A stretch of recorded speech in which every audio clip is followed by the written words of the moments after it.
इतिहास अनेकांच्या व्यासंगाचा विषय आहे. इतिहास अनेकांच्या संशोधनाचा विषय आहे. इतिहास अनेकांच्या अभिमानाचा विषय आहे. इतिहास अनेकांच्या स्वाभिमानाचा विषय आहे. इतिहास अनेकांच्या अस्मितेचा विषय आहे. इतिहास अनेकांच्या प्रेरणेचा विषय आहे. इतिहास अनेकांच्या घडण्याचा आणि घडवण्याचा विषय आहे. युगायुगातून एखादा युगपुरुष जन्माला येतो आणि तो युगायुगांना प्रेरणा देत राहतो. छत्रपती शिवाजी महाराज हे अशा युगपुरुषाचं नाव. खरं तर छत्रपती शिवाजी महाराजांच्या विचारांवर चालणारी, छत्रपती शिवाजी महाराजांच्या मावळ्यांची असणारी शिवसैनिकांची शिवसेना,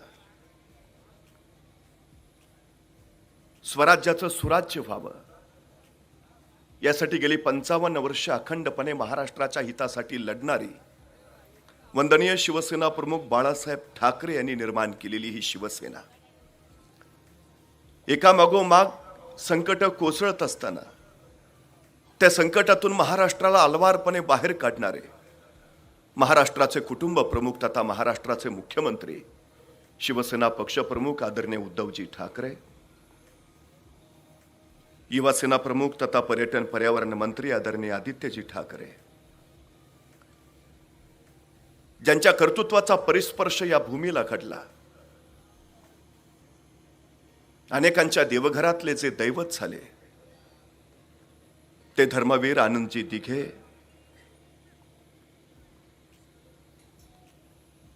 पालकमंत्री आदरणीय एकनाथजी शिंदे आणि या भागाचे शिवसेनेचे लोकप्रिय जिल्हा प्रमुख सन्माननीय प्रकाशजी पाटील साहेब, जिल्हा परिषदेच्या अध्यक्षा सन्माननीय पुष्पाताई पाटील, उपजिल्हा प्रमुख एकनाथजी शेलार, तालुका प्रमुख बाळाराम कांबळी, सभापती अनिताताई निरगुडा, नरेंद्रभाऊ शेलार, भारत शेठ वंजारे, किशोरभाई शेलार, संदीपजी निगडे साहेब, दीपकजी भोई साहेब, प्रकाशजी सावंत, अमोलजी शेलार, अतुलजी शेलार आणि ज्यांच्या देखण्या संयोजनातून हा सगळा सोहळा इथं उभा राहिला त्याच्या कार्यक्रमाचे संयोजक तथा शिवसेना शहर प्रमुख सन्मान्य प्रसादजी परब आणि छत्रपती शिवाजी महाराजांना मानवंदना देण्यासाठी उपस्थित असलेले आपण सर्व. खरं तर एखादा माणूस गेल्यावर त्याचे पुतळे स्मारक होणं स्वाभाविक आहे, पण एखाद्या माणसाच्या जिवंतपणीच त्याच्या कर्तृत्वाची स्मारक उभा राहत असतील तर हे भाग्य छत्रपती शिवाजी महाराजांच्या वाट्याला आलं. दक्षिण दिग्विजयाच्या निमित्तानं महाराज आंध्र प्रदेशमध्ये गेले. आंध्रातल्या त्या मुक्कामात महाराजांनी श्रीशैल मल्लिकार्जुनचं दर्शन घेतलं. श्रीशैल मल्लिकार्जुनचं दर्शन घेतल्यानंतर महाराज मंदिराच्या बाहेर आले. महाराजांनी मंदिराचा परिसर न्याहाळला आणि महाराजांच्या लक्षात आलं मंदिर देखणं आहे, मंदिर सुबक आहे, पण या मंदिराला घाट नाहीये.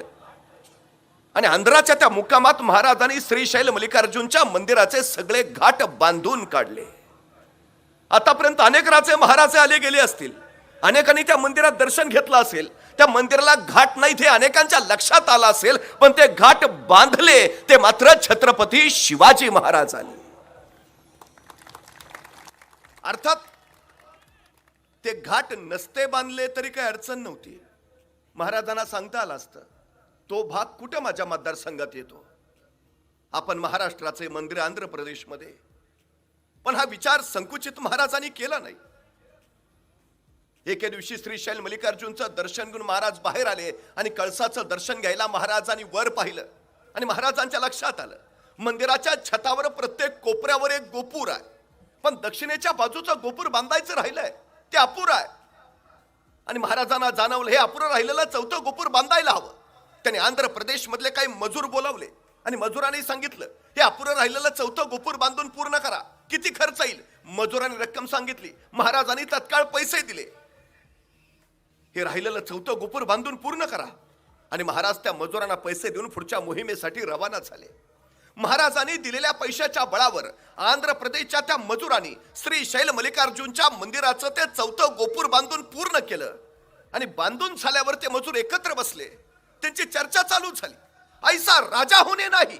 अरे कित्येक जण आले गेले, कित्येकानी मंदिरात दर्शन घेतले, कित्येकानी कळस पाहिला, कित्येकानी ही गोपूरही बघितली, पण हे 4थं गोपूर अपुरं आहे हे लक्षात आले. ते फक्त या जाणत्या राजाचा नवे हे 4थं अपुरं गोपूर बांधावं असं वाटलं. ते फक्त या जाणत्या राजाला. धन्य ऐसा राजा होणे नाही. अरे या राजाची ही कीर्ती लोकांना कळाली पाहिजे नव्हे, हा राजाचं अस्तित्व इथंच राहिलं पाहिजे. या राजांकडून आपल्याला प्रेरणा मिळाली पाहिजे. काय करता येईल? अनेक मजूर म्हणाला, आपण असं केलं तर हे जे 4थं गोपूर आपण बांधलंय, त्या 4थ्या गोपुरात आपण महाराजांचीच मूर्ती बसवली तर उत्तम उत्तम उत्तम. आणि आश्चर्य वाटेल, आंध्र प्रदेश मधल्या त्या मजुरांनी वर्गणी काढली आणि श्री शैल मल्लिकार्जुनच्या मंदिराच्या त्या 4थ्या गोपुरात छत्रपती शिवाजी महाराजांची मूर्ती बसवली. महाराजांच्या जिवंतपणी महाराजांचं उभारलं गेलेलं हे पहिलं स्मारक आहे आंध्र प्रदेशमध्ये. दक्षिण दिग्विजय करून महाराज परत निघाले. येता येता कर्नाटक मध्ये आले. बेलवाडी नावाचं एक ठाणं आहे. सावित्रीबाई देसाई नावाच्या ठाणेदारीने तिथं राज्य करत होत्या. नवरा मरण पावला, नवऱ्याच्या पश्चात कारभार त्यांच्या हात्याला. आमचा सखोजी गायकवाड नावाचा सरदार, त्याला असं वाटलं की सगळं जिंकत निघालोच आहे, तर हे बेलवाडीचं ठाणंही जिंकावं. सावित्रीबाई कुणी स्त्री तिथं आहे, सहज पराभव करता येईल. आणि सखोजीने काय मोजकं सैन्य घेतलं आणि त्या बेलवाडीच्या ठाण्यावर हल्ला चढवला. पण बाई मोठी चिवट आणि जिद्दीची, तिने सखोजीचा सपशेल पराभव केला. सावित्रीबाईंच्या हातून आपला पराभव झालाय हे जर महाराजांना कळालं तर सखोजीच्या उरात सळ रुतला. त्याने आणखी सैन्य गोळा केलं आणि प्रचंड बलाढ्य फौजांशी त्यांनी पुन्हा बेलवाडीच्या ठाण्यावर हल्ला चढवला. यावेळी मात्र सावित्रीबाई देसाईंचा पराभव झाला. विजयाच्या उन्मादात सखोजी गायकवाडनी सावित्रीबाईंना कैद केलं. महाराजांच्या सामने चला. कैद झालेल्या सावित्रीबाई निघाल्या, पण अचानक थबकल्या, गर्दीशी वळाल्या. स्वतःचं तानं बाळ त्याने आपल्या सोबत घेतलं आणि म्हणाल्या, आता चला. तानं बाळ घेतलेल्या सावित्रीबाई देसाई कैदी म्हणून महाराजांच्या पुढे उभा राहिल्या. सावित्रीबाईंना माहिती आहे आपण पराभूत आहोत, आपण कैदी आहोत. हा राजा आता आपल्याला शिक्षा सुनावणार, हा राजा आता आपल्याला सजा देणार. पण महाराजांनी काही शिक्षा सुनावण्या अगोदरच सावित्रीबाई सरदिशी पुढे झाल्या आणि स्वतःच्या हातातलं तानं बाळ त्यांनी महाराजांच्या मांडीवर ठेवलं. आणि सावित्रीबाई म्हणाल्या, मी तुमची दोषी आहे, मी तुमची कैदी आहे. काही शिक्षा द्यायची असेल तर ती मला द्या, पण या प्रसंगात माझ्या या तान्या बाळाचा काही दोष नाही, त्याला दोषीच नको. आपल्या मांडीवर असलेल्या त्या तान्या बाळाकडे बघत महाराजांनी स्मित केलं. चिटणीसाला इशाराच झाली. चिटणीस दुधाची वाटी घेऊन आला आणि आपल्या मांडीवर असलेल्या त्या तान्या बाळाला महाराजांनी चमच्यानी दूध पाजलं. दूध पाजून झाल्यावर त्या तान्या बाळाकडे बघत महाराज सावित्रीबाईंना म्हणाले, हा जो आमच्या मांडीवर आहे ना, तो आमचा भाचा आहे. हा आमचा भाचा आहे म्हणजे तुम्ही आमच्या बहीण झाला. मग कुठला भाऊ बहिणीला सजा सुनावतो, कुठला भाऊ बहिणीला शिक्षा देतो, कुठला भाऊ बहिणीचं राज्य बळकावतो? सखोजी यांचं राज्य यांना परत द्याच, पण आमच्या भगिनी म्हणून आमच्याकडून चोळी बांगडीसाठी यांना नवराज्य जोडून द्या. आणि हा आमचा भाचा, त्याच्या दूध भातासाठी वतनाची व्यवस्था करा. त्या सावित्रीबाईंना काही कळे ना, कैसा राजा, माझं राज्य जिंकलंय, मला पराभूत केलंय, माझं राज्य ताब्यात घ्यायचं राहिलं बाजूला. हा राजा मला आपली बहीण मानतो, माझं राज्य तर मला परत देतोच, पण चोळी बांगडीसाठी नवराज्य जोडून देतो. माझ्या मुलाला भाचा मानतो, त्याच्या दूध भाताची व्यवस्था करतो. धन्य धन्य ऐसा राजा होणे नाही. या राजाची ही कीर्ती लोकांना कळायला हवी, या राजाचं हे थोर पण लोकांना उमगायला हवं. आणि म्हणूनच या सावित्रीबाई देसाईंनी या प्रसंगाची 3 दगडी शिल्प तयार करून घेतली. म्हणजे महाराज बसलेत, त्यांच्या मांडीवर ते तानं बाळ आहे, शेजारी सावित्रीबाई देसाई उभा आहेत आणि महाराज त्या बाळाला चमच्यानी दूध पाजतायत. अशी ती दगडी शिल्प आहे. कधी कर्नाटकमध्ये गेलात तर धारवाड नावाचा जिल्हा आहे, त्या धारवाड जिल्ह्यात यादवाड नावाचं गाव आहे. त्या यादवाड गावात एक मारुतीचं मंदिर आहे आणि त्या मारुतीच्या मंदिरात सावित्रीबाई देसाईंनी कोरलेलं हे शिवाजी महाराजांचं दगडी शिल्प आहे. शिवाजी महाराजांच्या जिवंतपणी महाराजांचं उभारलं गेलेलं हे दुसरं स्मारक आहे कर्नाटकमध्ये. 350 वर्षापूर्वी शिवाजी महाराजांनी स्वराज्य उभा केलं. पण हा सत्तेसाठी चाललेला संघर्ष नव्हता, हा जीवन मूल्यांची प्रतिष्ठापना करण्यासाठी उभारलेला संग्राम होता. कारण महाराजांच्या प्रत्येक कृतीतनं एक एक जीवन मूल्य असं सहज प्रकट होत जात. हे सगळ्यात मोठं वैशिष्ट्य आहे. सगळ्यात महाराजांनी सांगितलं, शेतकऱ्याच्या भाजीच्या देठालाही हात लागता कामा नये. आपल्या सैनिकांना सक्त आदेश होते, पण फक्त आपल्या राज्यातल्या शेतकऱ्यांच्या भाजीच्या देठाला हात लावायचा नाही. आदेश काय आहे? शत्रूच्या राज्यात जेवढी हल्ला करायला जाल, स्वारीवर चाल, त्यावेळी शत्रूच्या राज्यातल्या शेतकऱ्याच्या भाजीच्या देठालाही हात लावायचा नाही. शत्रूच्याही रयतेला त्रास होता उपयोगाचा नाही. काय सांगतायत महाराज? शत्रूच्या राज्यातल्या स्त्रीला धक्का लागता कामा नये. मंदिर, मस्जिद आणि चर्च अजिबात हात लावायचा नाही शत्रूच्या राज्यात. शत्रूचं राज्य ही आपलं राज्य असल्यासारखा हा राजा आपल्या सैनिकांना हे आदेश देतोय. सगळं जग का? 392 वर्ष झाली आज महाराजांच्या जन्माला, तरी आम्ही का जागर करतो, महाराजांचा काय जय जयकार करतो? अलौकिक अशी जीवनमूल्य महाराजांनी प्रस्थापित करून टाकली. अलौकिक. हे महाराजांचं वैशिष्ट्य आहे. हे राज्य कशासाठी, कुणासाठी? स्वतःला छत्रपती व्हायचंय म्हणून का स्वतःला राज्याभिषेक करून घ्यायचंय म्हणून? महाराजांच्या राज्याचा वचननामा काय? काय होता वचननामा? सर्वास पोटास लावणे आहे.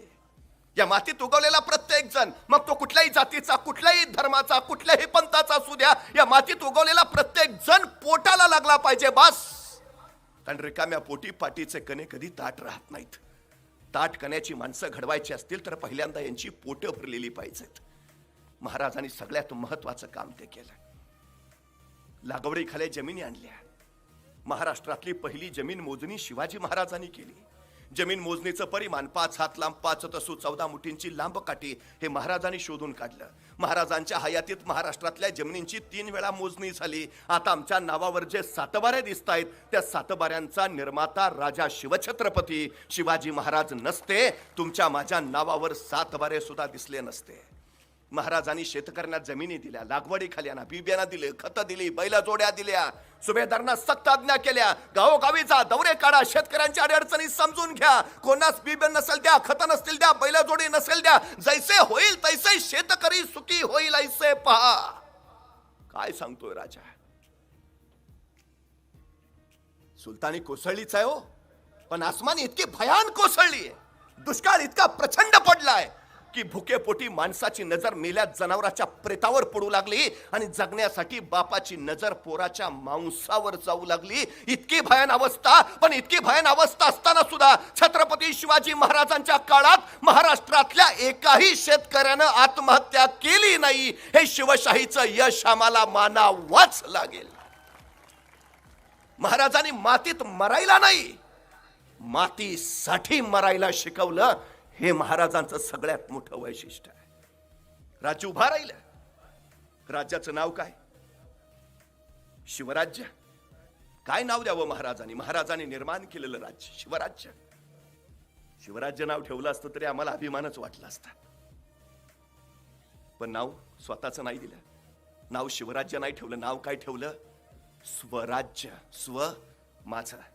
या मातीत उगवलेल्या कुणीही या राज्याच्या नावाचा उच्चार करावा. स्वराज्य, माझं राज्य. अरे मग माझं आहे ना, मलाच लढलं पाहिजे, मलाच झुंजलं पाहिजे, मलाच मेलं पाहिजे. ही उर्मीतल्या प्रत्येकात रुजली, भरली, फुलली आणि मग इथली माणसं मातीसाठी मरायला तयार झाली. काय दिलंय महाराजांनी? बघा ना, आमच्या तानाजीनं पोराचं लग्न काढलंय. रायबाच्या लग्नाची पत्रिका द्यायला तानाजी महाराजांकडे आला. राज, रायबाच्या लग्नाला यायचं बरं का, मात्र राजांची नजर आहे कोंढाण्यावर. आणि कोंडाण्याकडे पाहता पाहता राजे तानाजीला म्हणाले, तान्हा, कोंडाणा घ्यायचं म्हणे रे. आणि सर्दी सुटला. ताना हातातल्या पत्रिका फेकल्या. राजा आधी लगीन कोंढाण्याचं, मग रायबाचं. आणि पोराचं लग्न टाकून तान्हा कोंढाण्याचं लग्न करायला गेला. गेला गेला गेला असा गेला की रायबाचं लग्न करायला परत आलाच नाही. मला राहून राहून प्रश्न पडतो, काय दिलं असेल महाराजांनी? का महाराज म्हणले असतील तानाजीला, तान्हा तेवढा कोंढाणा घे, मग पंचायत समितीच्या तिकिटास तुझं बघतो. काय दिलंय? काही नाही. काही नाही. महाराजांनी स्पष्ट सांगितलं, काय मिळतंय म्हणून नको येऊस, मी म्हणतोय म्हणून नको लोडूस. तुला जर वाटत असेल तुझ्या पोरी बाळींची अब्रू सुरक्षित राहावी तर ये. तुला जर वाटत असेल हे तुझं राज्य तुझंच राहावं तर ये. तुला जर वाटत असेल तुझ्या उद्याच्या पिढ्या सुखात नांदाव्यात तर ये. मी म्हणतोय म्हणून नाही. इथला प्रत्येक जण आला ना, तो स्वतःच्या राज्यासाठी, स्वतःच्या उद्याच्या पिढ्यांच्या भविष्यासाठी आलाय. मातीसाठी मरायला तयार झाला. स्वराज्य हे शिवकाळ हा एकमेव काळ आहे हो. इथं जगण्यासाठी नाही, मरण्यासाठी स्पर्धा चालली आहे. राजे एखादी मोहीम काढायचे आणि यसाजी म्हणायचा, राज ह्यो डावा आपला.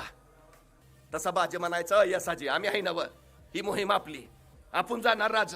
तसा तानाजी म्हणायचं, बाजी कावपासनं नंबर लावून बसलो का सर, माग ही मोहीम आपली आहे, आपण जाणार राज, आपण लढणार, आपण मरणार.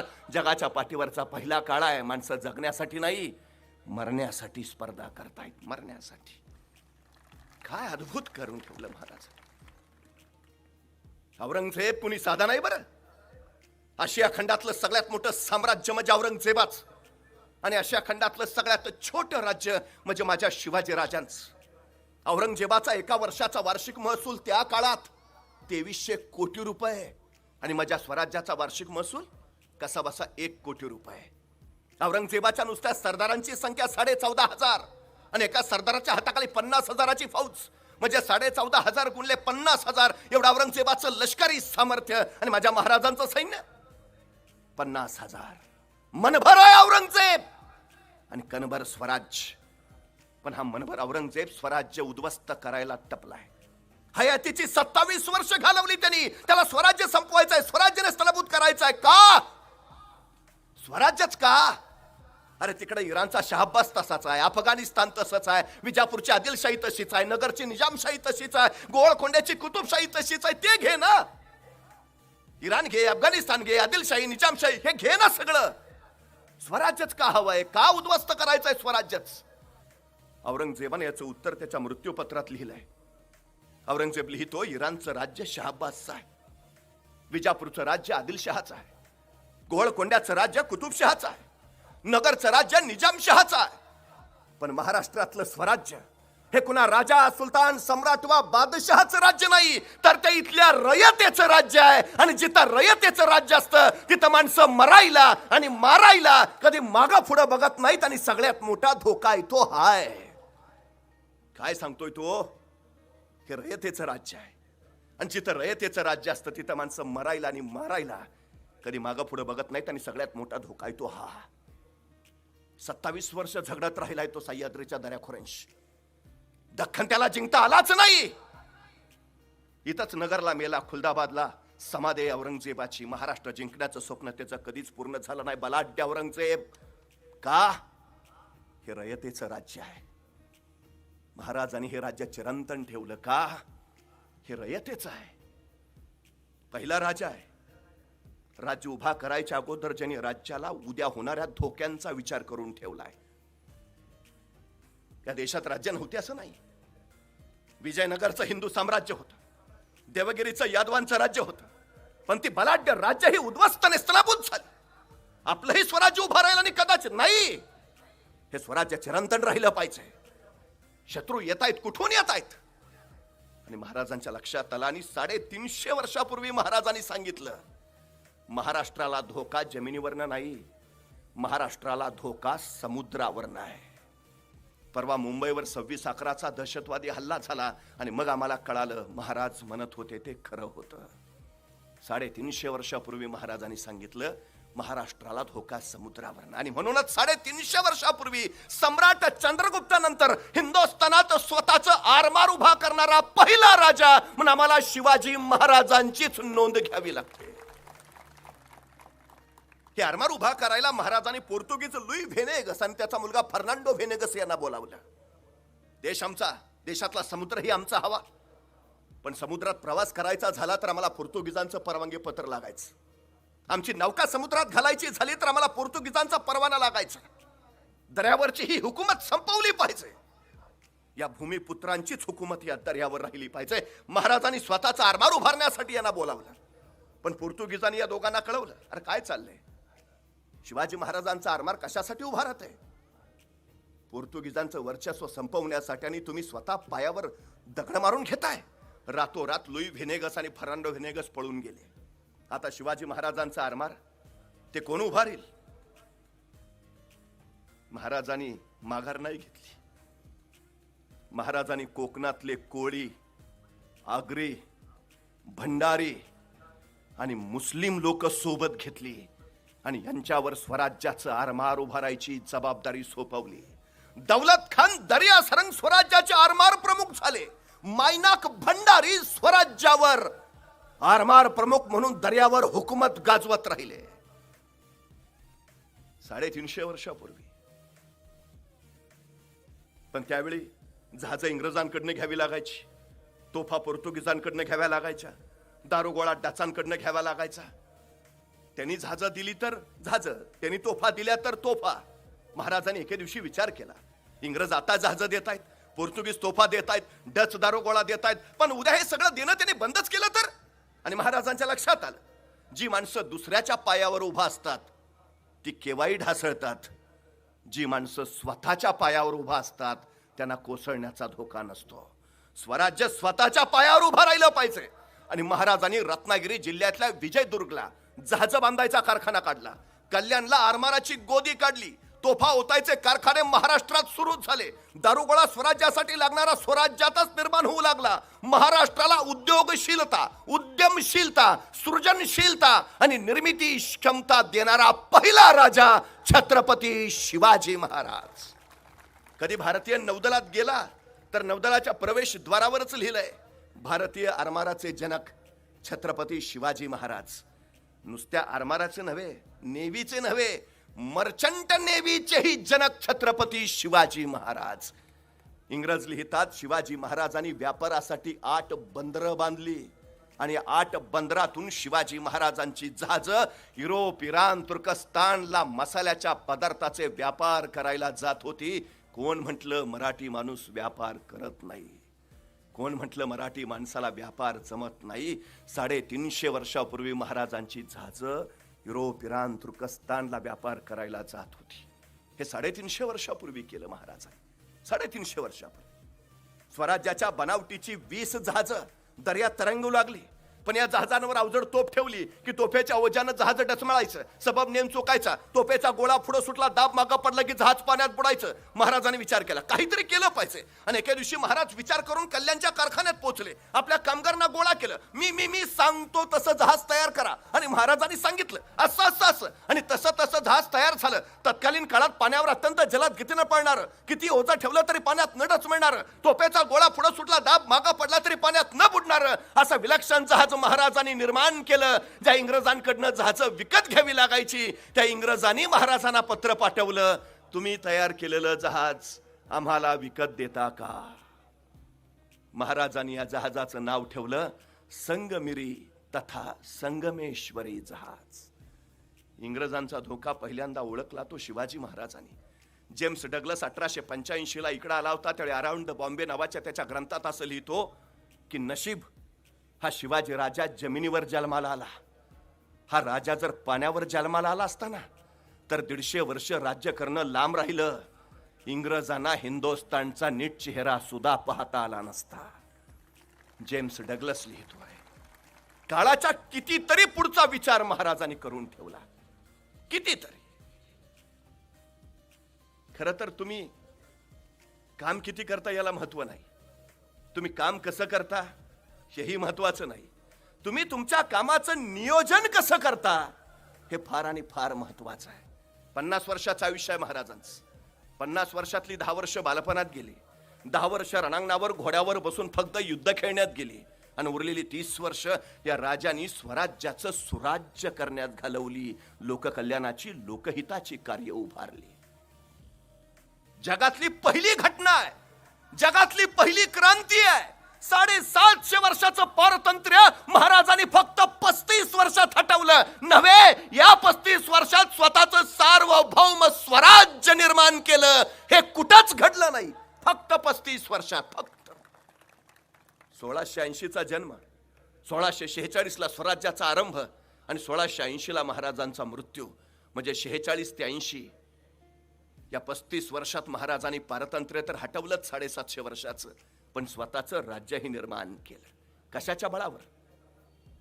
आईन्स्टाईन असं सांगतो, मला जर कुणी 1 तासाचं काम करायला सांगितलं तर त्या 1 तासाच्या कामासाठी मी 50 मिनिटं नियोजनात घालवीन आणि 50 मिनिटाच्या नियोजनाच्या बळावर ते तासाभराचं काम मी फक्त 10 मिनिटात उरकीन. नियोजन ही फार महत्वाची गोष्ट आहे. महाराजांच्या आयुष्यात एकही घटना नाही, एकही प्रसंग नाही की ज्याचं महाराजांनी नियोजन केलं नाही. अहो ते जाऊ द्या, आईच्या गर्भात असतानाच ज्याच्या आयुष्याचं नियोजन ठरलंय, असा जर कुणी महापुरुष या सृष्टीत जन्माला आला असेल तर छत्रपती शिवाजी महाराजांशिवाय दुसरं नाव नाही. जन्माला यायच्या आधीच ठरलंय का जन्माला यायचं आहे, जन्माला यायच्या आधीच ठरलंय जन्माला येऊन काय करायचं आहे. एकही घटना नाही आयुष्यात की ज्याचं महाराजांनी नियोजन केलं नाही. महाराजांच्या आयुष्यात एक आणि एकमेव घटना ज्याचं महाराजांनी नियोजन केलं नव्हतं ती म्हणजे महाराजांचा मृत्यू. फक्त त्याचंच नियोजन नव्हतं. एक साधी घटना सांगतो. 10 नोव्हेंबर 1659 महाराजांनी प्रतापगडावर अफजल खानाचा कोथळा बाहेर काढला. अफजल खानाचा कोथळा बाहेर काढायला महाराजांना फक्त 2 मिनिटं लागली, पण या 2 मिनिटाच्या यशस्वीतेसाठी महाराजांनी तब्बल 1 वर्ष नियोजन केलं होतं. तब्बल 1 वर्ष. शिवाजींना जिंदा या मुर्दा पेश करतोशी कसम खाऊन विजापुरातून अफजल खान 40,000 फौजांशी निघाला आणि महाराजांच्या नियोजनाला आरंभ झाला. महाराजांनी आपल्या हस्तकांकरवी अफजल खानाचा निशाण्याचा हत्ती विष देऊन मारला. हत्ती मेला हे खरं, पण हत्ती कसा मेला हे खानाला कळालं नाही. पण तत्कालीन काळात स्वारीवर जाणाऱ्या सरदाराचा निशाण्याचा हत्ती मरणं म्हणजे प्रचंड मोठा अपशकुन. स्वारीवर निघतानाच निशाणाचा हत्ती मेला. अफजल खानाच्या सैन्याचं पुरतं मानसिक खच्चीकरण झालं. हत्ती मेला, संपला, पराभव ठरलेला. नुसतं सैन्याचं नाही, अफजल खानाचंही मानसिक खच्चीकरण झालं. इतका की विजापुरातून बाहेर पडतानाच त्यांनी स्वतःच्या 63 बायकांचे मुर्दे पाडले आणि मग तो पुढे निघाला. का? आपण परत येऊ का नाही खात्री नाही. परत नाहीच आलो तर आपल्या बायकांकडे कोण पाहणार. त्यांनी जातानाच त्यांचे मुर्दे पाडले. कधी गेला तर विजापुराच्या बाहेरच अफजल खानाच्या 63 बायकांच्या कबरी आहेत. महाराजांना माहिती आहे, पराभव पहिल्यांदा रणात होत नाही, पराभव पहिल्यांदा मनात होतो. जी माणसं मनानं पराभूत असतात रणात जिंकूच शकत नाहीत, आणि जी माणसं मनानं जिंकलेली असतात रणात पराभूतच होऊ शकत नाहीत. अफजल खानाला रणात पराभूत करायचंय ना, मग आधी त्याचा मनात पराभव झाला पाहिजे, आणि महाराजांनी तो केला. खान पुढे निघाला. महाराजांना पत्र पाठवत राहिला, शरण या, भेटीस या, सामने या. महाराजांना माहिती आहे, उघड्या मैदानात खानाशी भेटणं म्हणजे मृत्यूला मगरमिठी मारणं. राजे तयार नाहीत. खान मात्र चवताळा संतापला, भेटीस या. महाराज मात्र पत्र पाठवत राहिले, आपण आमच्या वडिलांच्या ठाई, आम्हास आपली भीती वाटते, त्यापेक्षा आपणच आमच्याकडे या, आमच्या चुका माफ करा, आम्हाला सोबत घेऊन आदिलशाही दरबारात न्या. या सगळ्या प्रवासात अफजल खान भेटीस या म्हणत राहिला, आणि महाराज त्याला हरभऱ्याच्या झाडावर चढवत राहिले, आपण आमच्या वडिलांच्या ठाई. पण अखेर खान आला. वाईच्या पसरणीच्या घाटात खानाचं सैन्य पसरलं. महाराज त्यावेळी होते राजगडावर, आणि त्यांच्या आयुष्यातली सगळ्यात दुःखद घटना घडली होती. त्यांच्या पत्नी राणी सरकार सईबाई महाराणी साहेबांचं निधन झालं होतं. सईबाई राणी सरकार म्हणजे महाराजांच्या काळजाचं हळवं पान. आपली प्रिय पत्नी मृत्यू पावल्याचं दुःख एकाच वेळी. त्याच वेळी 2.25 वर्षाचे शंभूराजे पोरके झालेत. आपल्या आईला त्यांनी मारलेली 7 महालांचं काळीच पिळवटून काढत होती. एवढा प्रचंड मोठा दुःखाचा डोंगर उरावर, आणि त्याच वेळी अफजल खान नावाचं संकट स्वराज्यावर धडका मारताय. महाराजांनी स्वतःचं दुःख बाजूला सारलं आणि महाराज राजगडावरनं प्रतापगडावर आले. आता प्रतापगडच का निवडावा? शेजारी थंड हवेचं महाबळेश्वर आहे म्हणून नाही, बिकट आहे, भयान आहे. किर दर्याखोऱ्यांचा, भयान कडेकापर्यांचा, दिवसा ढवळ्या सूर्य जिथं जमिनीवर पोचत नाही, माणसाची बात सोडा पा करायची तर फिरकत नाहीत, असा भयान प्रतापगड.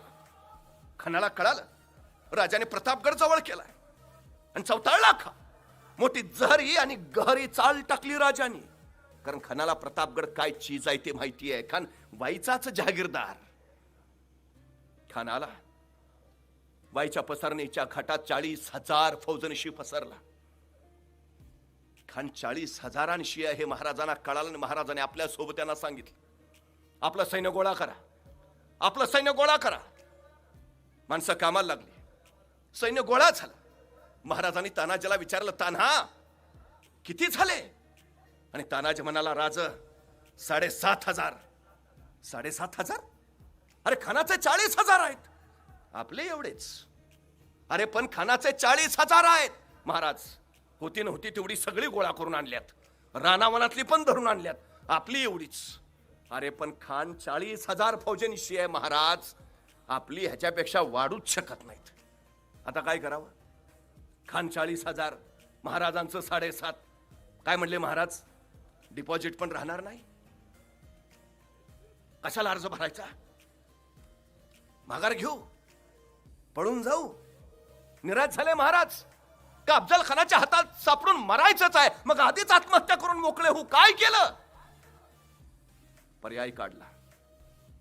यशस्वी माणसं ती होतात जी पर्याय शोधत राहतात. तानाजीने सांगितलं, महाराज आपले एवढेच 7,500 पेक्षा आपलं सैन्य वाढूच शकत नाही. आणि महाराज म्हणले, ठीक, आपलं वाढवता येत नाही ना, ठीक, मग खानाचं कमी करा. काय पर्याय काढला? आपलं वाढवता येत नाही ना, ठीक, खानाचं कमी करा. अडचण काय आहे? प्रत्येक गोष्टीला पर्याय असतो.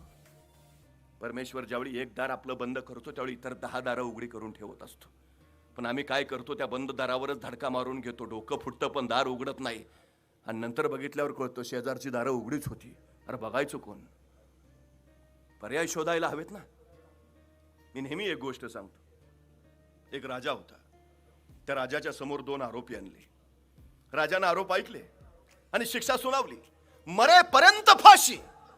फाशीची शिक्षा ऐकली तसा एक कैदी तिथं चक्कर येऊन लगेच खाली पडला.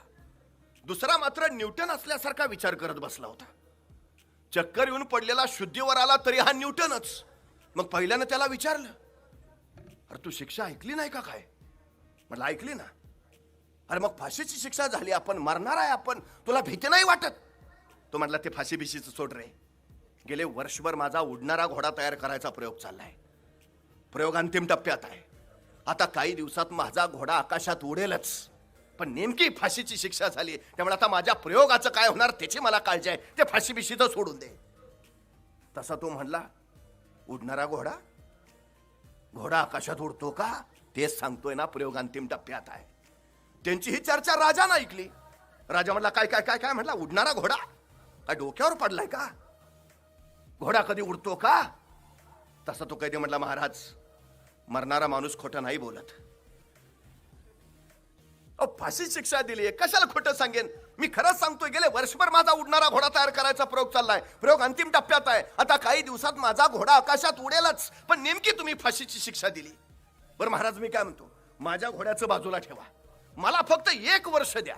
या 1 वर्षात मी तुमच्या घोड्याला आकाशात उडायला शिकवू शकतो. राजा म्हणला, नाही जमलं तर? महाराज फाशी दिलीच मला. आता राजाला प्रश्न पडला. म्हटलं, असं तसं मरणारच आहे, पण जर दिलंच 1 वर्ष आणि लागलाच आपला घोडा आकाशात उडायला, तर ह्या जगात आपण एकमेव राजे ज्याच्याकडे उडणारा घोडा आहे. राजा म्हणला, ठीक आहे, चल दिलं तुला 1 वर्ष. त्याला 1 वर्ष मिळालं. पण पहिल्या कायद्याला काही कळेना. त्यानं परत त्याला विचारलं, घोडा खरंच उडतो? तसा तो कैदी म्हणला, घोडा उडतोय. अरे मग राजाला खोटं का सांगितलंस? हे बघ, तू तुझं आजचं मरण फक्त उद्यावर ढकलतोय. तसा तो कैदी म्हणला, हे बघ, मी माझ्या जगण्याचे पर्याय तयार करतोय. मतलब मतलब अरे मतलब ह्या 1 वर्षात काही घडू शकतं. म्हणजे अरे ह्या 1 वर्षात मला फाशी देणारा राजाच मरू शकतो. आणि तो नाही मेला तर माझा नैसर्गिक मृत्यू होऊ शकतो. आणि तोही नाही मेला तर ज्या राजाच्या घोड्याला आकाशात उडायला शिकवायचा आहे तो घोडा मरू शकतो. आणि तोही नाही मेला तर घोडा खरंच उडू शकतो. अरे काही होईल ना, वर्ष आहे माझ्याकडे. मी आता हार कशाला मानू? मी आता माघार कशाला घेऊ? मी लढेन लढेन जोपर्यंत मी जिंकत नाही तोपर्यंत मी लढेन. पर्याय म्हणजे काय हो? झेपावता येत नाही ठीक आहे, उड्या मारत जा. उड्या मारता येत नाही ठीक आहे, चल पळत जा. पळता येत नाही ठीक आहे, चल चालत जा. चालता येत नाही ठीक आहे, चल सरपटत जा. सरपटता येत नाही ठीक आहे, चल रांगत जा. रांगता येत नाही, चल ठीक आहे, घसरत जा. पण जा, जोपर्यंत पोहोचत नाहीस ना तोपर्यंत पुढे जात राहा. पुढे यशच वाट पाहत असतो. महाराजांनी हा अलौकिक गुण दिला आम्हाला. अलौकिक. एकदा अपयश आलं म्हणून माघारी फिरणारे माणसं आयुष्यात कधीच यशस्वी होत नाहीत. अपयशाला सोबत घेऊन चुका सुधारून त्या अनुभवाच्या बळावर जी माणसं सातत्यानं धडक मारतात ती माणसं यशस्वी होतात. महाराजांनी ते केलं. पर्याय काढला. आपलं सैन्य वाढवता येत नाही ना, ठीक, खानाचं कमी करा. आणि झाली सुरुवात. वाईच्या पसरणीच्या घाटातल्या अफजल खानाच्या सैन्याला महाराजांच्या सैन्यानंच पार्टी दिली. अफजल खानाच्या सैन्यानं महाराजांच्या सैन्याची पार्टी खाल्ली. दुसऱ्या दिवशी सकाळी 40,000 20,000 सैन्य उठलंच नाही. 20,000 सैन्य घेऊन खान कसा बसा पुढे सरकला. प्रतापगडाच्या तोंडाशी आला. प्रतापगडाच्या तोंडाशी रडतोंडीचा घाट. रडतोंडीचा इतका भयान निबेड की तोंड रडल्याशिवाय तिथून पुढे सरकताच येत नाही. अफजल खानाच्या सैन्याला पठारावरचे मैदानी प्रदेशाची सवय, डोंगर दऱ्या खोऱ्या याची सवयच नाही. अफजल खानाचं सैन्य आलं आणि त्या रडतोंडीच्या घाटात अडकलं. तोंड रडवेल करून तिथंच फसलं. 20,000 सैन्य, 5,000 सैन्य कसं बस त्या रडतोंडीच्या घाटातनं पुढे सरकलं. 5,000 सैन्य घेऊन खान प्रतापगडाच्या पायथ्याला आला. आणि 5,000 सैन्यानिशी प्रतापगडाच्या पायथ्याला आलेल्या खानाला महाराजांचा निरोप मिळाला. अवघे 1000 सोबत आणणे तरच भेटू. आता काय करतो खान? तिथनं विजापूरला परत जातो? बिचारा 4,000 सैन्य तिथंच ठेवलं आणि अवघा 1000 सैन्य घेऊन तो पुढं आला. प्रतापगडाच्या माचीवर महाराजांनी भव्य शाम्याना उभारला होता. देखना आरस पाणी, बघावं बघतच राहावं इतका देखना. रेशमी वस्त्र, सोनं नाणं, हिरे मोती मानक, उंची अत्तर उंची मध्य ठेवलेला, संपत्तीची अफाट लयलूट केलेला तो लावण्य खनी आरस पाणी शाम्याना बघितला. वा बहुत खूप. खान निम्मा खाली विसरला कशाला आलतो. मानसिक खच्चीकरणाची नीती आहे. मला एका प्रश्नाचं उत्तर द्या. आपल्या घरी पाहुणे येणार आहेत. स्वागताला घरात आधी हजर कोण असत? आपण का पाहुणे? पाहुणे आपल्याकडे येणार आहेत. मग स्वागताला आधी घरात हजर कोण? आपण का पाहुणे? आपण. मग अफजल खान शिवाजी राजांकडे पाहुणा म्हणून येतोय. मग शाम्यानात स्वागताला आधी हजर कोण पाहिजे? महाराज. पण असत नाहीत का? पहिल्यांदा राजे दिसून उपयोग नाही. पहिल्यांदा राजे दिसले तर खानाचा राग तसाच राहील. जिंदा या मुर्दा पेश करतो. राजे नाही, पहिल्यांदा काय दिसलं पाहिजे? खानाच्या आवडीचं सोनं नाणं हिरे मोती मानक. अभ्यास इतका आहे महाराजांचा. काय यश मिळालं महाराजांना प्रत्येक प्रसंगात? अगदी अगदी बारीक अभ्यास. महाराजांचं सगळ्यात मोठं वैशिष्ट्य आहे, महाराजांकडे सगळी माहिती आहे. खानाला काय आवडतं, खानाच्या दुखऱ्या बाबी कुठल्या, खानाला काय केल्यावर राग येतो, काय केल्यावर खानाचा राग जातो, सगळं माहिती आहे महाराजांना. महाराजांना माहिती आहे सोनं नाणं हिरे मोती मानक उच्च अत्तर उंची मध्य खानाला आवडतं आणि महाराजांनी तेच ठेवलं. खानानं बघितलं वा बहुत खूप. महाराजांचा रागच विसरला.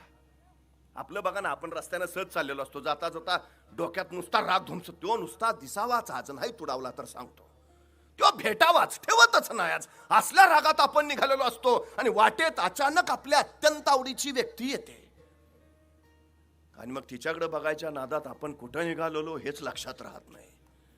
तेच केलं महाराजांनी. धुमसत निघालेला, रागात निघालेला खान वाटेत अत्यंत आवडीचं ठेवलं, विसरला खान. सगळ्यात महत्वाची गोष्ट आहे, सगळ्यात. 10 नोव्हेंबर 1659 भेटीचा दिवस. खान शाम्यानात आहे. महाराजांची आणि खानाची भेट झाली. त्यावेळी खानाबरोबर किती लोक आहेत? फक्त 4. खान घेऊन किती आलाय? 40,000. आपलं वाढवता येत नाही ना, त्याचं कमी करा. 40,000चे फक्त 4 केले महाराजांनी. नियोजन बघा.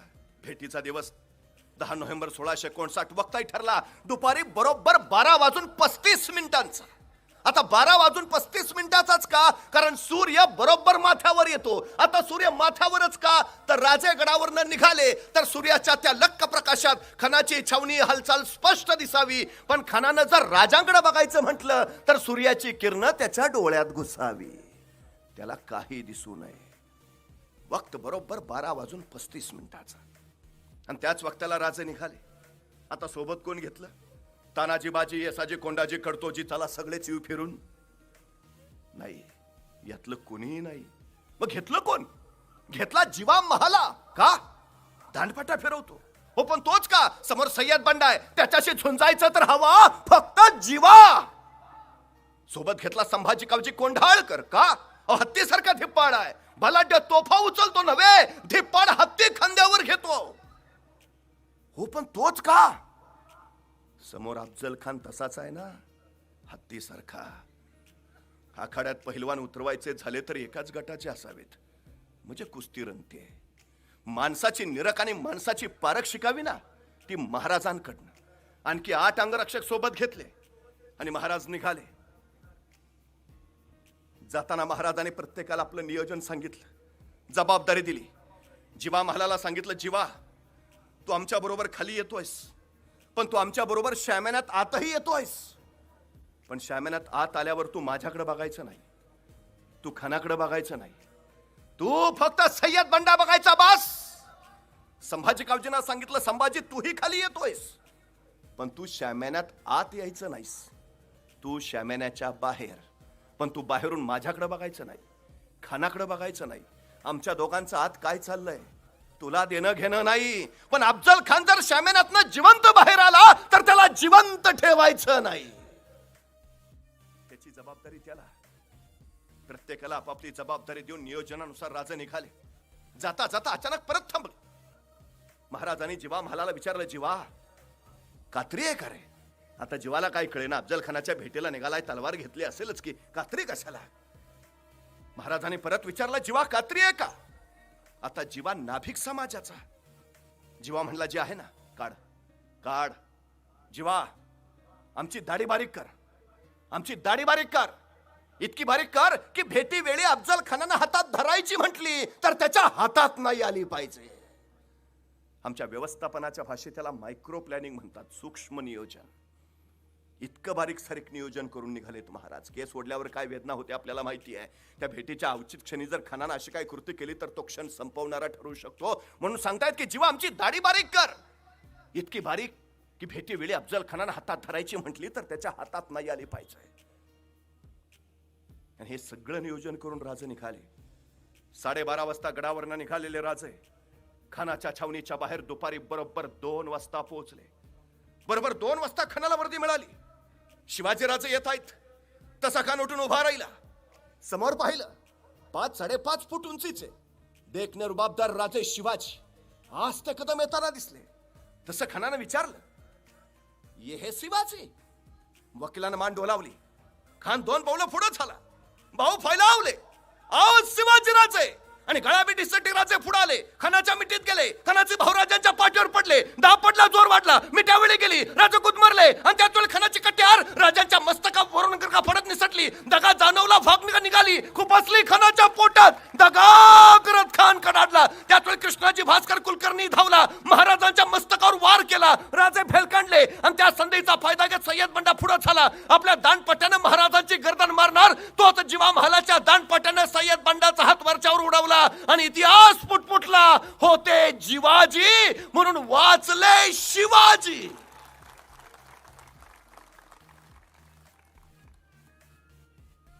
एक विचार करायचा इथे, जिवा महाला 1 सेकंद उशीर करता तर फार नाही, 1 सेकंद फक्त. तर जिवा महालाच्या दांडपट्ट्याने सय्यद बंडाचा हात छाटला जायच्या ऐवजी सय्यद बंडाच्या दांडपट्ट्यानं महाराजांचं मस्तक छाटलं गेलं असतं. स्वराज्याचा ग्रंथ इथंच आटोपला असता. आणि मग कळतं या प्रसंगात महाराजांनी जिवा महालाच का घेतला सोबत. तोच का, याचं उत्तर इथं आहे. मी जाणीवपूर्वक विधान करतो. आपल्या 50 वर्षाच्या आयुष्यात महाराजांनी 1 चाल पुन्हा नाही वापरली आणि 1 माणूस तोही पुन्हा नाही वापरला. माणसं आहेत अवतीभोवती प्रत्येक प्रसंगात, पण प्रत्येक प्रसंगात नायकाच्या भूमिकेत मात्र नवा माणूस आहे. जीवा महाला तुम्हाला प्रतापगडच्या रणसंग्रामात दिसेल, तो पुरंदरावर दिसणार नाही. पुरंदरावर मोरार बाजी, तिथं बाजी प्रभू येणार नाहीत. बाजी प्रभू पावनखिंडीत, तिथं तानाजी असणार नाही. तानाजी कोंढाण्यावर, तिथं येसाजी दिसणार नाही. येसाजी कर्नाटकात, तिथं नेताजी भेटणार नाही. नेताजी आग्र्याला, तिथं सूर्याजी येणार नाही. प्रत्येक प्रसंगात नवा माणूस आहे. खान पडला, नियोजनानुसार असं ठरलं होतं की सगळ्यांनी पहिल्या दिंडी दरवाजावर जाऊन पोहोचायचं. राजे पोहोचले, पाठोपाठ एक एक अंगरक्षक गोळा झाला. राजांची नजर फिरफिरली. 1 2 3 4 5 6 7 8 9 9 9 9 जातांतर 10 होते. एक कोण राहिला माग, एक कोण राहिला माग. अंगरक्षकाने एकमेकावर नजर फिरवली. कुणीतरी अंगरक्षक पुटपुटला, राजा संभाजी कावजी दिसत नाही. जे संभाजी, तो कुठे थांबला? कोठे थांबला तो? तोपर्यंत संभाजी कावजी पाठीमागून धापा टाकत येताना दिसला. राजाने विचारलं, संभाजी कोठे थांबला होता? कोठे रुकला होता?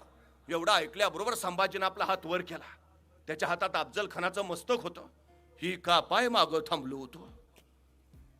राजे म्हणले, संभाजी पण हे आपल्या नियोजनात नव्हतं. हे नव्हतं आपल्या नियोजनात. हे नसतं धाडस का केलं का? संभाजी, यदा कदाचित तुम्ही खानाचं मस्तक छाटत असताना पाठीमागून तुमच्या मस्तकावर कोणी वार केला असता तर काय जबाब दिला असता मी तुमच्या आईना? तुमच्या आई तर म्हणाल्या असत्या, शिवाजी राजांनी स्वतःचा जीव वाचवला, पण माझा लेख मात्र खर्ची घातला. नाही संभाजी, एक वेळा अफजल खान नाही मेला तरी चालेल, पण स्वराज्याचा एकही मावळा खर्ची पडता कामा नये. पोटच्या पोरासारखं प्रेम केलं हो महाराजांनी. उगाच नाही माणसं मरायला तयार झाली. खान पडला, मरणानंतर वैरही संपलं. महाराजांनी त्याच खानाची प्रतापगडावर मोठ्या इतमामात कबर देखील उभारली. वार्षिक तनखा देऊन एक त्याच्या दिवाबत्तीसाठी मुजावरही नेमला. धर्मसहिष्णू राजे शिवाजी. अफजल खानाची मुलं लिहितात, कदाचित आमच्या हातून सुद्धा झालं नसतं एवढं महाराजांनी खानाच्या मृत्यूनंतर विधिवत सगळं केलं. या राजाचं मोठेपण कशात आहे माहितीये? हा धर्मसंघर्ष नव्हता, हा स्वातंत्र्य संघर्ष होता. युद्धामध्ये एखादी कोरोनाची प्रत जर हातात सापडली तर महाराज ते हाती घ्यायचे, मस्तकाला लावायचे आणि आपल्या पदरी असणाऱ्या मुस्लिम सैनिकाकडे मोठ्या आदरानं द्यायचे.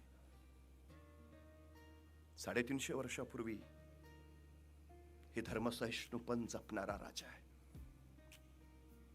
10 नोव्हेंबर 1659 दुपारी 2:30 वाजता महाराजांनी खानाचा कोतळा बाहेर काढला. केवढं थरार नाट्य आहे. स्वराज्यावरचं सगळ्यात मोठं संकट महाराजांनी परतवलं. 10 नोव्हेंबरला हे घडलं. मला प्रश्न असा पडला, 10 नोव्हेंबरला जर एवढं सगळं घडलंय तर 11 नोव्हेंबरला महाराज कुठे असतील? शेजारी महाबळेश्वरला? हा, मग काल एवढं टेन्शन होतं. 4 दिवस नको का थंड हवेच्या ठिकाणी जायला? कुठं आहेत महाराज?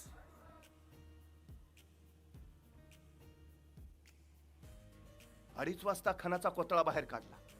2:45 वाजता इशारती झाल्या. रानावरात लपलेलं मराठी सैन्य बाहेर पडलं. खानाच्या सैन्यावर तुटून पडलं. लंगडेतोड चालू झाली. खानाचं सैन्य पाटला पायलन पळत सुटलं. त्यांच्या तोपा तिथं, शस्त्र अस्त्र घोडे हत्ती उंट सगळं तिथंच. मराठ्यांनी टिपलं, पळत जाऊन ताब्यात घेतलं. स्वराज्याची अफाट कमाई झाली.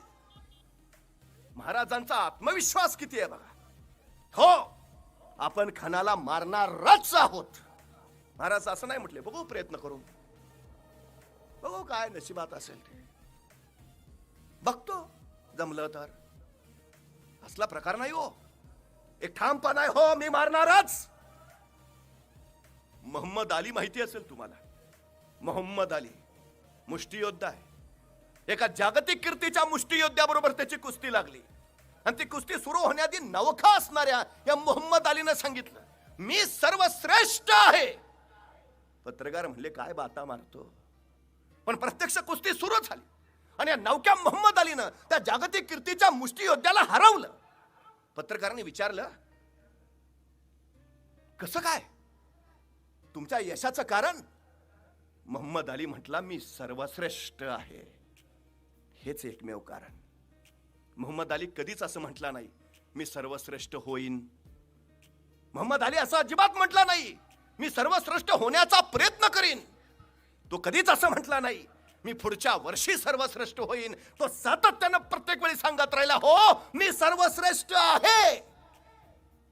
आणि तो पत्रकारांना म्हणाला, ज्यावेळी मी रिंगणात आल्यावर हे बोलतो ना, तर मी माझ्यावर जबाबदारी टाकून घेतो की एवढ्या लोकांच्या पुढे आपण म्हटलं मी सर्वश्रेष्ठ आहे, आता सिद्ध करावं लागेल. शपथ का घेतात? सगळ्यांपुढं बांधून घेतो आपले आपण सगळे. हा आत्मविश्वास महाराजांच्या ठाई होता. हो मारणारच मारलं. महाराजांना माहिती आहे 4000 घोडे घेऊन आला अफजल खान. 2000 घोडी भले पळून जाण्यात यशस्वी होतील, पण या प्रसंगात 2000 घोडी आपल्याला मिळणार आहेतच. आणि महाराजांना घोडी मिळाली. पण घोडी मिळाली, आता ते घोडी चालवणारे प्रशिक्षित घोडेस्वार हवेत तर त्या घोड्यांचा उपयोग. एखाद्याला विचारावं, गाडी असते ना घरी, घरी नाही चालवता येत नाही ना, उपयोग काय गाडीचा? महाराजांना घोडी मिळाली, पण ते चालवणारे घोडेस्वार हवेत तर त्यांचा वापर. 10 नोव्हेंबर 1659 ला घोडी मिळाली, पण या दिवसाच्या बरोबर 6 महिने अगोदर महाराजांनी आपल्या 2000 लोकांना घोडेस्वारीचं शिक्षण देऊन प्रशिक्षित करून ठेवलंय. आणि त्यांना सांगितलंय 6 महिन्यानंतर 10 नोव्हेंबरला सायंकाळी 4 वाजता तुम्हाला घोडे मिळणार आहेत, बुकिंग झालेलं आहे. हा आत्मविश्वास असतो. हा महाराजांकडे होता सगळ्यात महत्वाचा. 2:30 वाजता खानाचा कोतळा बाहेर काढतायत. महाराजांच्या यशाचं आणखीन एक कारण आहे. महाराजांना थकवा माहिती नाही, महाराजांना आराम माहिती नाही. क्षणभर विश्रांती म्हणून कधी कुठं महाराज विश्रांतीला थांबलेत अजिबात दिसत नाही. आयुष्याचा प्रत्येक क्षण स्वराज्य हाच ध्यास आणि स्वराज्य हाच श्वास म्हणून काम करतायत महाराज. 35 वर्षात का 750 वर्षाचं पारतंत्र्य हटलं, का स्वतःचं स्वराज्य उभा राहिलं, अविरत अविरत कष्ट, एकही क्षण वाया न घालवता 2:30 वाजता खानाचा कोतळा बाहेर काढला. आणि त्याच दिवशी 9 वाजता महाराजांनी घोड्यावर मान टाकली. बघता बघता हर हर महादेवचा जागर झाला आणि महाराज निघाले. बघता बघता वाई प्रांत जिंकला. महाराज सातारा प्रांतात घुसले, सातारा भाग काबीज केला. महाराज वारणा नदीच्या खोऱ्यात गेले, वारणा नदीचं खोरा जिंकलं. महाराज कोल्हापूर प्रांतात शिरले, कोल्हापूर प्रांत काबीज केला. आणि 1 डिसेंबर 1659 महाराजांनी पन्हाळ्यावर भगवा फडकावला. म्हणजे उन्हापुऱ्या 20 दिवसात 10 नोव्हेंबर ते 1 डिसेंबर 20 दिवसात 200 किलोमीटर आणि 18 किल्ले एवढा प्रांत महाराजांनी काबीज केला. महाराज असं नाही म्हणले आता आत्ताच अफजल खान मारलाय, जरा 10 दिवस घेऊ विश्रांती. लगेच त्याच रात्री अफजल खान मेल्याच्या धक्क्यातनं शत्रू सावरायच्या अगोदर त्यांनाही गारद करून महाराजांनी 200 किलोमीटर प्रांत जिंकून घेतला. थकवा नाही, अजिबात नाही. एका तत्ववेत्याला विचारलं, हे जग कधी संपेल? तो तत्वज्ञ म्हणाला, ज्या दिवशी एखादी मुंगी आराम करताना एखाद्या ठिकाणी बसलेली तुम्हाला दिसेल, त्या दिवशी समजून जा या जगाचा अंत जवळ आलाय. पण तुम्हाला कधीच मुंगी आराम करत बसलेली दिसणार नाही, कधीच नाही. एवढासा जीव असतो, पण 4 महिन्याच्या पावसाळ्याची बेगमी करण्यासाठी 8 महिने अविरत कष्ट करत राहतो. आम्ही म्हणणार एवढं काम करायचं असतो. खरं सांगू, माणूस कामानं नाही, माणूस कामाच्या ताणानं मरतो. ताण कधी निर्माण होतो? आजचं काम उद्या करू म्हटलं की, उद्याचं काम आम्ही परवा करू म्हटलं की, मग वक्त परीक्षेचा येतो आणि मग ताण वाढतो. कामानं नाही, माणसं ताणानं मरतात. मुंगी सातत्यानं जाते. तुम्हाला माहिती आहे, मुंगीला डोळे नाहीत, आहेत दाखवण्यापुरते. मुंगीला दिसत नाही. मुंग्या आंधळ्या असतात, तरीही त्या एका रेषेत चालताना दिसतात. आणि राणी मुंगी पुढे चालते, ती फेरोसिन नावाचं रसायन सोडते, त्याच्या वासावर बाकीच्या मुंग्या एका रांगेत चालत राहतात. आंधळ्या असणाऱ्या मुंग्या किती कष्ट करतात. बरं, एवढ्या सतत कष्ट करणाऱ्या मुंग्या, त्यांचं आयुष्य किती असावं? किती असेल? एवढासा जीव पाय पडला की मेल्या, किती असेल आयुष्य? मुंगीच्या एका प्रजातीचं आयुष्य 30 वर्ष आहे. एवढासा जीव इतक्या सातत्यानं कष्ट करून सुद्धा 30 वर्ष जगतो. सातत्य हे यशाचं सगळ्यात महत्वाचं कारण आहे. 5 किलोमीटरची शर्यत जिंकणाऱ्या धावपटूला विचारलं, तुझ्या यशाचं रहस्य? तो म्हटला, मी थांबलो नाही. काय यशाचं रहस्य आहे? मी थांबलो नाही. महाराजही थांबले नाहीत, पन्हाळा घेतला, पण तिथेही विश्रांती नाही. महाराज पन्हाळ्याच्या आजूबाजूचा भाग घेत राहिले. मिरज भागात होते महाराज. महाराजांच्या यशाचं सगळ्यात मोठं कारण, महाराज कधीच बेसावध नाहीत, महाराज कधीच गाफील नाहीत. महाराजांनी कधीच ढिलाई बाळगलेली दिसत नाही. महाराज मिरज भागात आहेत, पण महाराजांना माहिती आहे फतेह खान नावाची पहिली लाट स्वराज्यावर येऊन गेली आहे. अफजल खान नावाची दुसरी लाटही स्वराज्यावर कोसळली आहे. ऑक्सिजनची कमतरता या दुसऱ्या लाटेतच भासली आहे. 2 लाटा येऊन गेल्या, आज ना उद्या तिसरी लाट येणार. महाराज सावध आहेत. पण कोरोनाची पहिली लाट आली, कोरोनाची दुसरी लाट आली, मग आम्ही आता नाही, आता काय. महाराज सावध आहेत. मिरज भागात होते आणि त्याचवेळी महाराजांना वार्ता मिळाली सिद्धी जव्हर 65,000 फौजांशी स्वराज्यावर चाल करून येतोय. आणि महाराजांना कळालं ओमायक्रॉन आला, तिसरी लाट आली. आता महाराजांनी काय करावं? 65,000 सिद्धीच्या तावडीतनं स्वराज्याचं रक्षण करण्यासाठी सुरक्षित ठिकाण गाठावं. प्रतापगड, राजगड, रायगड नाही. महाराज आत आले असते तर सगळं स्वराज्य उद्ध्वस्त करीत सिद्धी जोहर मागोमाग आला असता.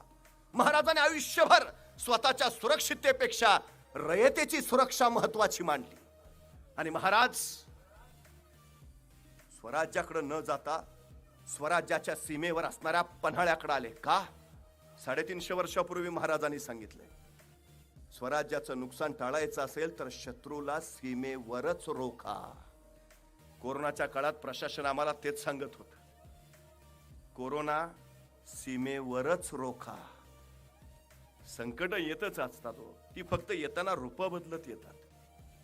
महाराजांच्या काळात ती फतेह खान, अफजल खान नावाच्या रूपानं आली. आता ती कोरोना, डेल्टा, ओमायक्रॉनच्या रूपात आली. उद्याही येणार आहेत, रूप वेगळे असतील, संकट तीच. उपायही महाराजांनी सांगितला, शत्रूला सीमेवरच रोखा. आणि महाराजांनी तत्काळ त्यासाठी मिरज सोडलं आणि महाराज पन्हाळगडावर आले. महाराज पन्हाळगडावर आले हे महाराज सिद्धीला कळालं आणि सिद्धीनं सरळ पन्हाळगड गाठला. सिद्धी जव्हरचा 65,000 फौजेचा वेढा पन्हाळगडाला पडला. राजे आत अडकले. आपल्याला वाटतं आपणच लॉकडाऊन मध्ये होतो. 350 वर्ष महाराज सुद्धा पन्हाळ्यावर 6 महिने लॉकडाऊन मध्येच होते. अडकूनच पडले आत, अडकलेच होते. सिद्धी जव्हरची 65,000ची फौज, मुंगीलाही आत शिरता येणार नाही, वाऱ्यालाही बाहेर पडता येणार नाही, एवढा कडक कोट. आता महाराजांना इथं आतताईपणा करता आला असता. काय व्हायचं ते उदय भिडतोय एकदाच, तो तर राहील नाही तर मी तर राहीन. नाही, हे नसतं धाडस नाही केलं महाराजांनी. का? महाराजांना माहिती आहे स्वराज्याची जबाबदारी आपल्या शिरावर आहे. आपण जर आतताईपणा केला, आपलं काय बरं वाईट झालं तर स्वराज्य धोक्यात येईल. कोरोनाच्या काळात आम्हालाही प्रशासन हेच सांगत होतं, बाहेर पडू नका, बाहेर पडू नका. तरी आमचे पट्टे बाहेरच. का? नाही, आणखी कोण कोण बाहेर आलंय ते बघायला आलतो. का? अरे तुम्ही बाहेर पडला तर कुटुंबाची जबाबदारी तुमच्या शिरावर आहे. तुम्ही बाधित व्हाल, सगळं कुटुंब बाधित कराल. 350 वर्षापूर्वी महाराजांनी सांगितलं. महाराजांनी काय केलं? आतताईपणा नाही, संयम हा सगळ्यात महत्वाचा गुण असतो. महाराज 6 महिने अडकून राहिले, पण या काळात त्यांनी संकटांचा पूर्ण अभ्यास केला.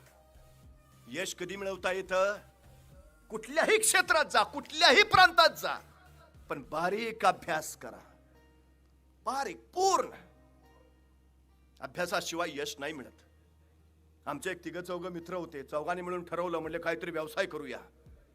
मग बराच विचार करून त्यांनी ठरवलं काय व्यवसाय करता येईल. म्हणले आपलं गाव आत आहे, स्टँड बाहेर आहे, माणसांना इष्टीतनं उतरल्यावर चालत चालत जावं लागतं. आपण रिक्षा घेऊ, म्हणजे माणसं सोडून आपला व्यवसाय चालेल. चौघांनी वर्गणी काढली आणि रिक्षा घेतली. रिक्षा बस स्टँडवर लावली. आता या चौघातली 3 मागं बसायचे आणि चौथा पुढं बसायचा. एसटीतनी प्रवासी उतरले की रिक्षा जवळ यायचे, वाकून बघायचे, मागं 3 पुढं, चौघा रिक्षा फुल, निघाले चालत. महिनाभर झालं ग्राहकच नाही. मग चौघांनी परत विचार केला, या उद्योगात काही उपयोग नाही, आपण दुसऱ्या व्यवसायाकडे वळालं पाहिजे. म्हणजे दुसरा व्यवसाय काय? मग खूप विचार केला आणि त्यांनी ठरवलं, आता गावात गाड्या भरपूर झाल्यात, पण गाडी पंक्चर झाली तर पंक्चर काढायचं दुकान नाही, म्हणजे रिक्षाचा व्यवसाय बंद करू, पंक्चर काढायचं दुकान टाकू. चौघांनी परत व्यवसाय करायचं म्हणून वर्गणी काढली आणि पंक्चरचं दुकान टाकलं. पण महिना झाला, 2 महिने झाले, 3 महिने झाले, यांच्या पंक्चरच्या दुकानात एकही गाडी आली नाही. का? यांनी पंक्चरचं दुकान 3ऱ्या मजल्यावर काढलं होतं. काहीही करा, अभ्यास महत्वाचा आहे. महाराजांनी या लॉकडाऊन मध्ये काय केलं? 6 महिन्याच्या काळात सिद्धीच्या संकटाचा अभ्यास केला, त्याच्यावर पूर्ण विचार केला, कशी मात करता येईल ते ठरवलं, निष्ठाची योजना बनवली आणि योग्य वेळी त्याची अंमलबजावणी केली. महाराजांच्या ताब्यात पन्हाळा आला त्यावेळी पन्हाळ्याच्या पायथ्याच्या गावातली काही तरणीभान जिगरबाज पोरं महाराजांच्या स्वराज्यात सामील झाली. त्यातच एक जण होता शिवा काशीत. नाव शिवा, राजांचंच. दिसायचाही हुबहू राजांसारखा, चालणं राजांसारखं, बोलणं राजांसारखं, मिशी ठेवणार राजांसारखा, दाढी राखणार राजांसारखाच, डोक्यात एकच नाद, जगावं तर वाघासारखं आणि लढावं तर शिवबासारखं, दुसरं सुचतच नव्हतं. तू आलाय महाराजांकडे. योजनेचा भाग म्हणून एके दिवशी आपल्यासारख्या हुबहू दिसणाऱ्या या शिवा काशीदला महाराजांनी बोलावणं धाडलं. शिवा काशीद येता झाला. राजा बोलावणं धाडलंची. हो शिवा, शिवा तो आमच्यासारखा दिसतो असं मी खूप ऐकून आहे. शिवा आम्हाला प्रत्यक्ष बघायचा आहे. आणि शिवा हरकला. राजा आलोची झपाट्यानं आत गेला, राजांचा वेश घातला, राजांचा जिरोडा मस्तवर चढवला आणि राजांसारखाच मिशाला पीळ मारित राजांच्या सामने आला. राजा कसा दिसतोची आणि बघत राहिले राजे. शिवा, शिवा, अरे आरशात आमचंच प्रतिबिंब पाहिल्याचा भास होतोय. शिवा म्हणजे राजा तो सिद्धीचा भर बी आम्हाला ओळखायचा नाही. आणि स्तब्ध निस्तब्ध झाले राजे. शिवा तुला कसं कळलं, तुला कसं कळलं? आम्ही तुला आमचं रूप देऊन सिद्धी जव्हरच्या भेटीला पाठवणार ते. तसा शिवा म्हटला, राज एवढं दिस तुमच्या संगती राहिलो तो काय उगाव आहे.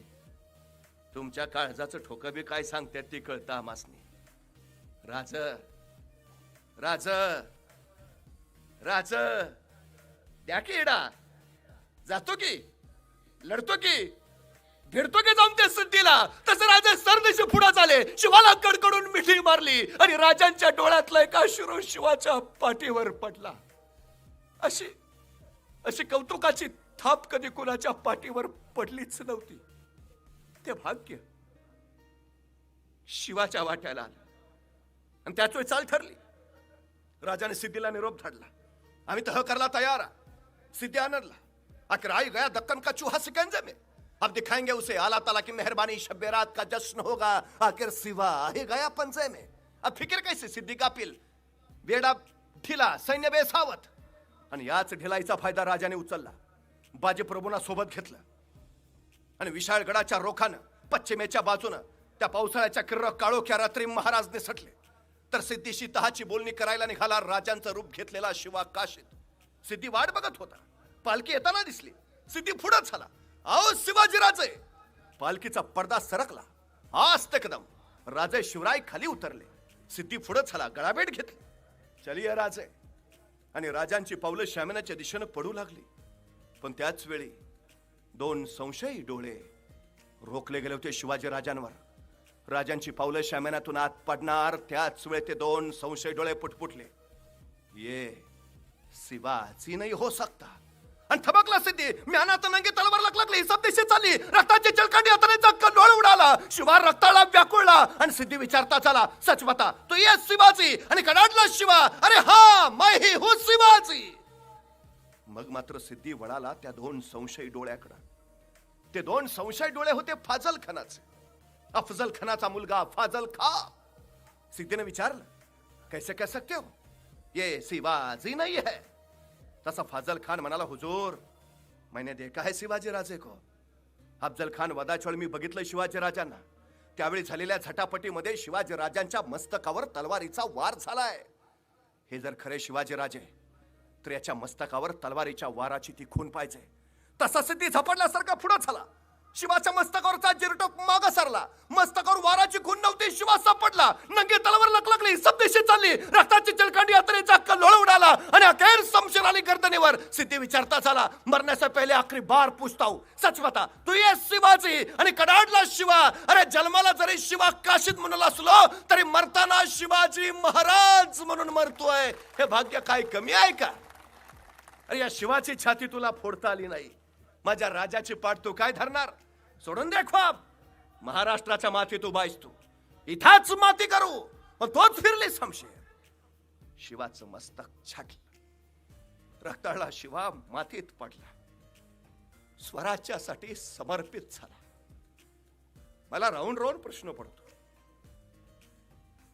पन्हाळा स्वराज्यात आल्यावर शिवा महाराजांच्या सेवेत आलाय. आणि अवघ्या काही दिवसात सिद्धीचा वेढा पडलाय. म्हणजे शिवाजी महाराज आणि शिवाकाशी त्यांची ओळख किती दिवसाची आहे? फक्त 6 महिन्याची. 6 महिन्याची ओळख आहे शिवाकाशीद आणि शिवाजी महाराज. असं काय महाराजांनी पेरलं या शिवाकाशी चौरात की 6 महिन्याच्या ओळखीत शिवा मरायला तयार व्हावा? काय? अनेक राजांनी गिरिदुर्ग बांधले, अनेक राजांनी जलदुर्ग उभारले, पण माझ्या राजानं नरदुर्ग तयार केले. तानाजी, बाजी, येसाजी, कोंडाजी, कडतोजी कुणी घ्या, प्रत्येकाचं आयुष्य सांगेल कसं जगावं आणि कसं मरावं. नॅशनल कॅरेक्टर्स तयार केली महाराजांनी, राष्ट्रीय चारित्र्य तयार केलंय महाराजांनी. कडाडत्या निष्ठेची कडवट माणसं तयार करणारं चालतं बोलतं विश्वविद्यापीठ म्हणजे छत्रपती शिवाजी महाराज. विशाळगडावर राजे पोहोचले, पण मध्येच मसाईच्या पठारावर 21 तासाचा प्रवास करून राजे आले. त्याच वेळी 3000चं घोडदळ महाराजांच्या पाठलागावर आहे ते कळालं. आणि बाजी प्रभू महाराजांना म्हणाले, राजा, संगती थांबलो तर सगळेच मरू. ऐसे करा, आपण निमे लोक घेऊन पुढे जा, आम्ही निमे इथे थांबितो, सिद्धीच्या सैन्याशी झुंजितो, साहेबकारी आम्ही मरितो. आमच्या मुला लेकरांसाठी महाराज साहेब समर्थ. काय सांगतायत बाजी प्रभू? सगळे राहिलो तर सगळे मरून जाऊ, त्यापेक्षा तुम्ही निमे लोक पुढे जा, विशाळगडावर जा. राजा म्हणले, नाही बाजी, संगती थांबू. नाही राजा, लाख मेले तरी चालतील, पण लाखाचा पोशिंदा वाचला पाहिजे. राजा निघा. पण याच्यात बाजी प्रभूने एक वाक्य बोललंय पुढे, ते फार महत्वाचं आहे. बाजी प्रभू सांगतात, मरायला स्वतःहून तयार होत आहेत.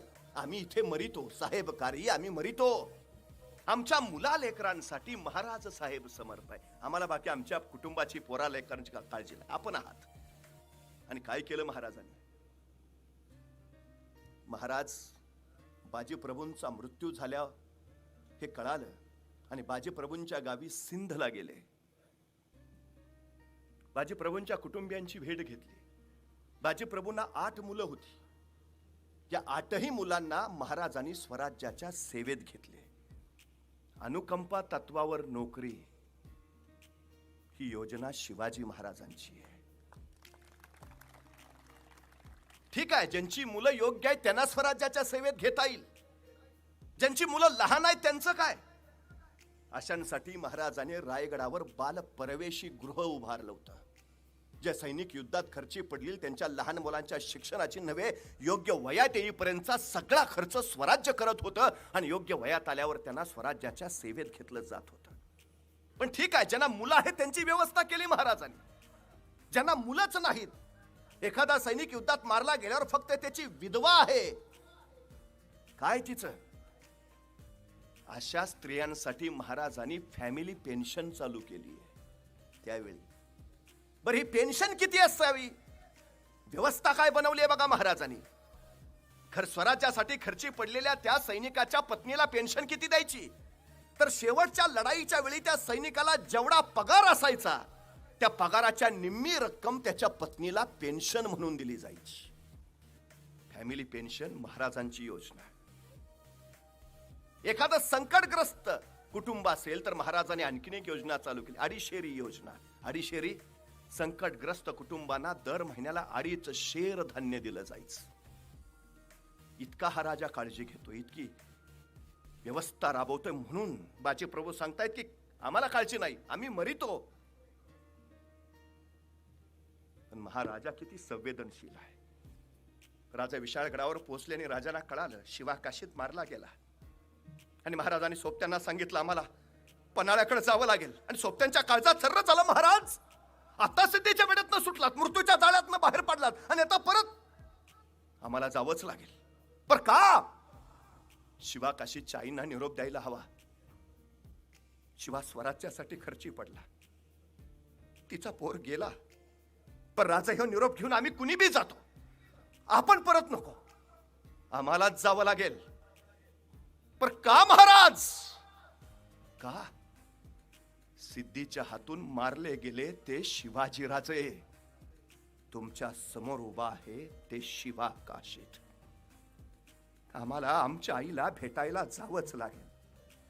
आणि राजे विशाळगडावरनं परत तडक निघाले.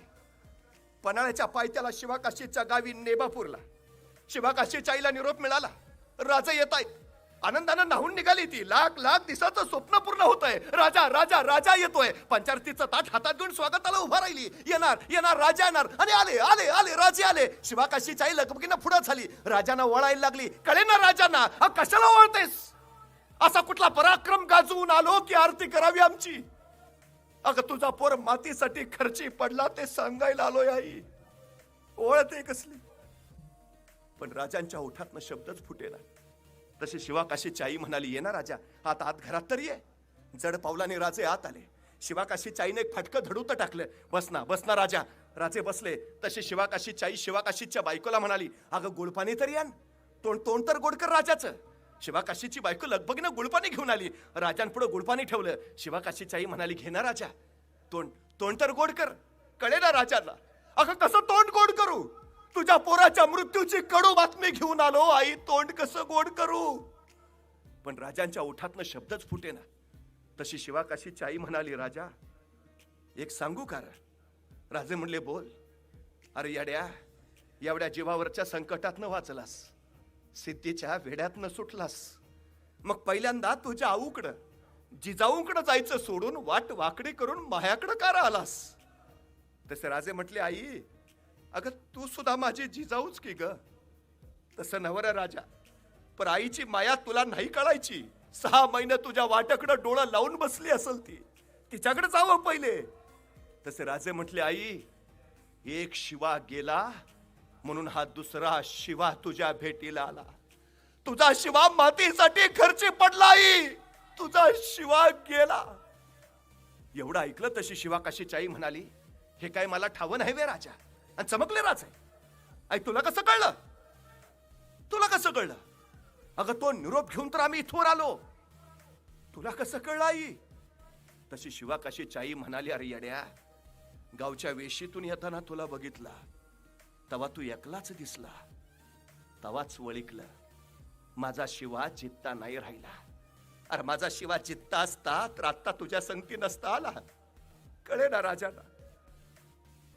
म्हणजे आपला पोर गेला हे माहिती असून तू हसत हसत माझं स्वागत करायला आलीस. आपला पोर मेला हे माहिती असून तू माझं तोंड गोड करायला लागलीस. धन्य आई धन्य. मातीसाठी गेला पोर तुझा, देशासाठी गेला.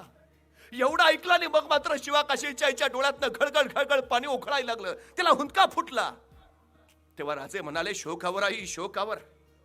एकुलता एक पोर गेल्याचं दुःख काय असतं ते आम्हास माहिती आहे, पण शोकावर. तशी ताडकन शिवाकाशीची आई म्हणाली, कोण म्हटलं राजा माझा लोक गेला म्हणून मी रडतीये? कोण म्हटलं माझा शिवा मेला म्हणून मी रडतीये? राजा माझा लोक गेला म्हणून नाही, त्या देवानं मला एकच लोक का दिला म्हणून रडतीये म्या. अरे आणखी 4 लेकरं दिली असती तर आता तुझ्या संगती स्वराज्यकारी नसती धाडली. माझा लेक गेला म्हणून नाही, त्या देवानं मला एकच लेक का दिला म्हणून रडतीये म्या. एवढं ऐकलं तशी शिवाकाशीची बायको म्हणाली, आत्याबाई असं का म्हणता? तुम्हाला एकच लोक, मग म्या कोण? म्या कोण? राजा माझं धनी नसत्याला राहिलं, पण माझ्या धन्याच्या जागी म्या लढीन राज. आणि ताडकन उठले महाराज, धन्य धन्य ज्या माझ्या स्वराज्यात तुमच्यासारख्या माता भगिनी, त्या माझ्या स्वराज्याला शौर्य वीरांची कधी कमीच नाही पडणार. आणि आश्चर्य वाटेल, ही शिवाकाशीची बायको पन्हाळ्यावर स्वराज्याची स्त्री सैनिक म्हणून लढली आहे. जेव्हा जेव्हा या मातेवर आक्रमण झाली तेव्हा इथली मनगटच नव्हे, इथल्या बांगड्याही झुंजायला सज्ज झाल्यात. इथल्या कैक मातांनी मातेसाठी आपली पोरं दिली. इथल्या कैक पत्नीनी या देशासाठी आपल्या भाळावरचं कुंकू दिलं.